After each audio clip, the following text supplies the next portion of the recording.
सोचिए आप पहाड़ों के बीच किसी सुंदर झील घूमने के लिए गए हैं और अचानक आपको वहां पर कई सारे नर कंकाल दिख जाएं तो क्या करेंगे आप। हिमालय की रूपकुंड झील की कहानी कुछ ऐसी ही है।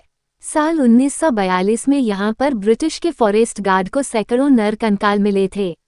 इस दौरान झील पूरी तरह मानवों के कंकाल और हड्डियों से भरी थी। इतने सारे कंकालों और हड्डियों को देख ऐसा आभास होता था कि शायद पहले यहाँ पर जरूर कुछ न कुछ बहुत बुरा हुआ था।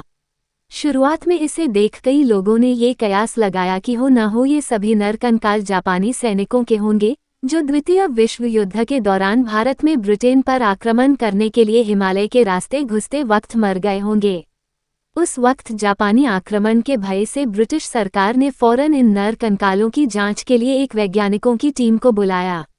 जांच के बाद पता चला कि ये कंकाल जापानी सैनिकों के नहीं थे, बल्कि ये नर कंकाल तो और भी ज्यादा पुराने हैं।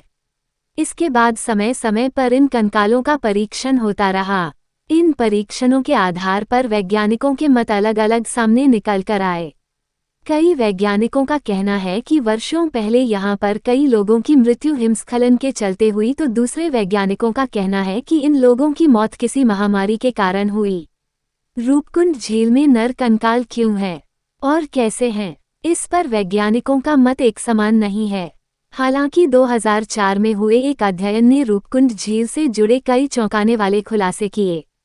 इस अध्ययन के जरिए ये पता चला कि ये कंकाल 12वीं से 15वीं सदी के बीच के थे। डीएनए जांच के बाद कई नई चीजें सामने निकल कर आईं। ये भी पता चला कि इन कंकालों का संबंध अलग अलग भौगोलिक जगहों से था। अंत में वैज्ञानिकों ने बताया कि काफी समय पहले इन लोगों की मृत्यु किसी भारी गेंद जैसे आकार की चीजों का सिर पे गिरने से हुई थी। आपको जानकर आश्चर्य होगा कि हिमालय पर्वत पर रहने वाली महिलाओं के एक प्रसिद्ध लोकगीत में एक माता का वर्णन आता है।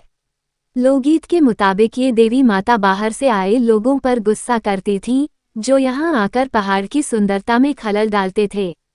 इसी गुस्से में उन्होंने भारी भरकम ओलों की बारिश करवाई, जिसके कारण कई लोगों की जानें गई थी।